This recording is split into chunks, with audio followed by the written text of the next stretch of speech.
और अब अगर बात की जाए इस गाड़ी के इंटीरियर की, तो फेसलिफ्ट में इस गाड़ी के अंदर हर वो चीज़ इंप्रूव कर दी गई है जो कि पहले इसकी शॉर्टकमिंग थी।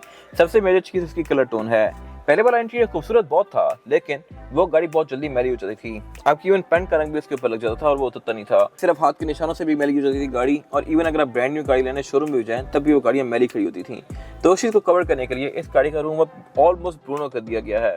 तो ये मेरे ख्याल से एक अच्छी चीज़ है। फीचर्स यहाँ पे प्रूव कर दिए गए हैं और इसके अलावा चीज़ें भी इम्प्रूव की गई हैं, जैसा कि स्टीयरिंग व्हील। ये स्टीयरिंग व्हील लेदर स्टिच्ड है, लेकिन अब ये बॉटम कट है, पहले ये बॉटम कट नहीं था। फिर इसकी जो ये स्पोक्स दी गई हैं, इन पे कंट्रोल्स की जो ओवरऑल प्रेजेंटेशन है ये काफ़ी डिफरेंट कर दी गई है। फिर इसमें फीचर्स भी अच्छे आते हैं, जैसा कि इसमें क्रूज कंट्रोल अडॉप्टिव है और इसके अलावा इसमें 360 डिग्री कैमरास भी आते हैं। मीटर के ग्राफिक्स भी काफ़ी हद तक इम्प्रूव कर दिए गए हैं, पहले ये बड़े बेसिक थे।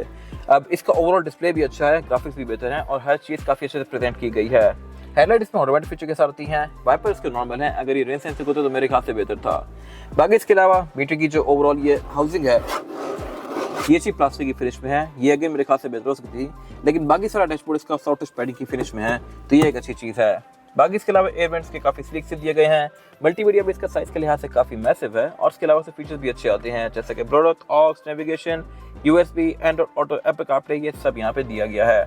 टच भी इसका काफ़ी रिस्पॉन्सिव है और इसके आप 360 कैमरास का व्यू भी एडजस्ट कर सकते हैं 2D 3D में, और गाड़ी के कलर्स के हिसाब से इसका कलर भी एडजस्ट कर सकते हैं इस तरह से। फिर इसके अलावा इवन आप इसके रिम्स को भी एडजस्ट कर सकते हैं, अगर आपकी गाड़ी के रिम चेंज हुए हुए हैं तो वो भी आप चेंज करके इस तरह से एडजस्ट कर सकते हैं।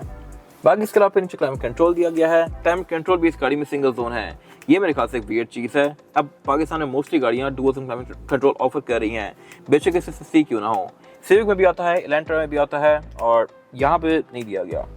बाकी इसके अलावा इसमें फिर ये जो क्लाइमेट कंट्रोल है टच सेंसिटिव है और इसके आसपास की जो फ्रिल्स हैं ये अब ग्रे कर दी गई हैं, पहले ये डिफरेंट कलर में थी, और इसके डैशबोर्ड का लेदर है ये भी ब्राउन कर दिया गया है, पहले ये प्योर वाइट था।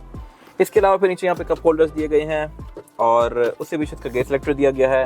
गेयर सिलेक्शन इसमें है PRND और D में करके आप इसको राइट पे करके मैनुअली चला सकते हैं, लाइक दिस।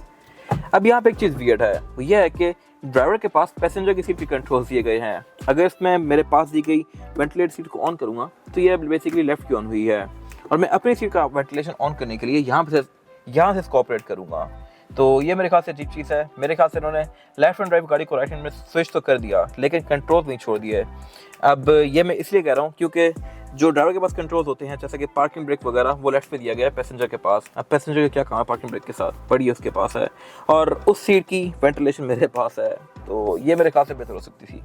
बाकी इसके अलावा इसमें सीट्स हीटेड और वेंटिलेटेड दोनों हैं।